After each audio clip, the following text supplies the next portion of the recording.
Elle était la royauté d'Hollywood. Il était un homme de main de la mafia, rongé par la jalousie. Mais par une nuit d'orage, en 1958, une lame a brillé dans l'obscurité et une fille de 14 ans se tenait au-dessus d'un homme mort. Était-ce de la légitime défense ou quelque chose de bien plus sombre? Glamour, scandale, meurtre. Voici l'histoire vraie de l'affaire Lana Turner, la nuit où le vieux Hollywood a saigné. En 1958, Lana Turner était déjà une icône, une sirène de l'écran connue pour sa beauté blonde et ses rôles bouleversants. Passée de la misère à la gloire, sa vie incarnait le rêve américain, projeté sur les écrans de cinéma et dans les pages des magazines. Mais sous la surface, derrière la poudre et les perles, elle était une femme luttant contre le temps dans une industrie obsédée par la jeunesse. Son manoir de Beverly Hills semblait sorti d'un rêve.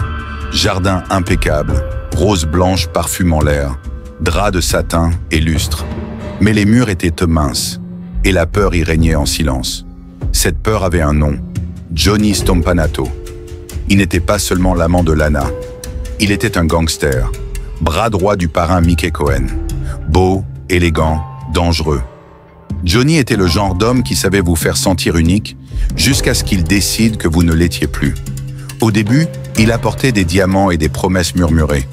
Puis sont venues les menaces, le contrôle, la violence. Il portait une arme sous sa veste et traitait l'amour comme une prison. Lana a essayé de le quitter, mais personne ne quittait Johnny, pas sans conséquence. À l'âge d'or d'Hollywood, personne ne brillait plus fort que Lana Turner.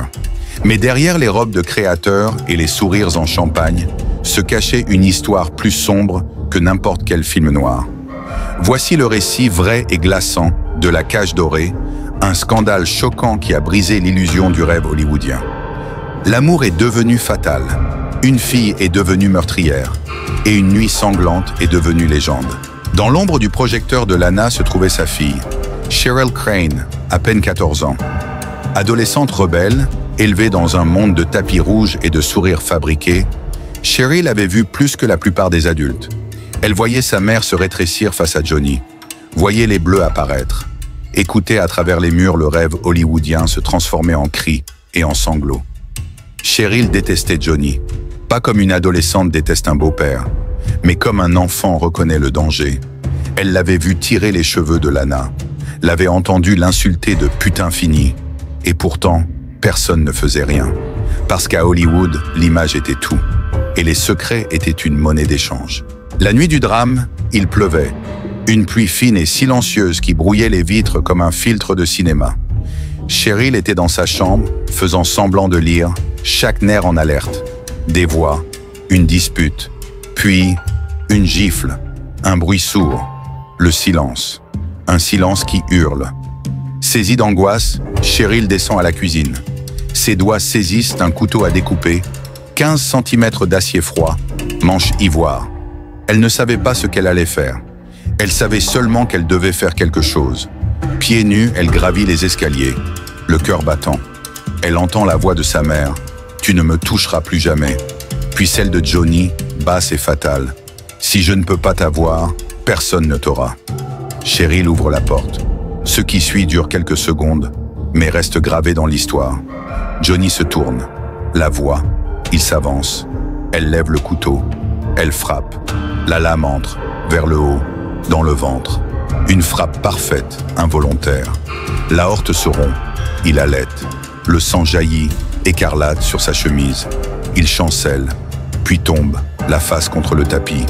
Mort avant même que Lana ne puisse crier. Le cri de Lana déchire le silence. Ce n'était pas un cri de cinéma. C'était brut, animal. Elle tire Cheryl loin du corps, presse ses mains contre la poitrine ensanglantée de Johnny, tentant de stopper l'hémorragie. Mais c'est déjà trop tard. Le gangster est mort, et le rêve hollywoodien meurt avec lui. La police arrive, les médias affluent. Le manoir glamour devient une scène de crime du jour au lendemain. Les gros titres tombent. L'amant de la star poignardé, la fille tue un homme de la mafia. L'enquête du coroner devient le spectacle le plus suivi d'Hollywood. Lana arrive vêtue de noir, un voile sur le visage comme un rideau de fin. Sa voix se brise au bon moment. Ses larmes coulent parfaitement. Les critiques disent que c'était sa plus grande performance. Mais derrière les caméras, certains murmurent qu'elle ne jouait pas. Ils disent qu'elle ne dormait plus, qu'elle se balançait sur une chaise, la photo de Cheryl bébé contre sa poitrine, qu'elle vomissait avant de témoigner. Cheryl reste silencieuse, stoïque, 14 ans, fixant la presse comme un spectre. Le verdict? Homicide justifiable. Aucune accusation, aucun procès. Cheryl est envoyée en observation psychiatrique, puis dans un internat.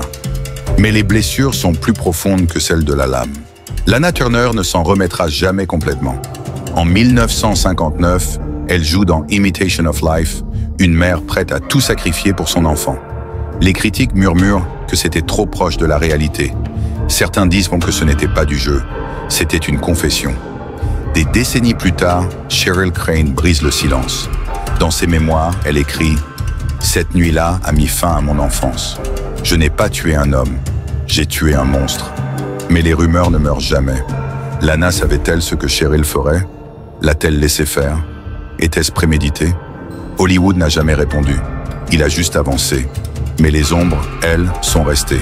À la fin, la cage dorée n'était pas juste un scandale. Ce n'était pas juste un crime.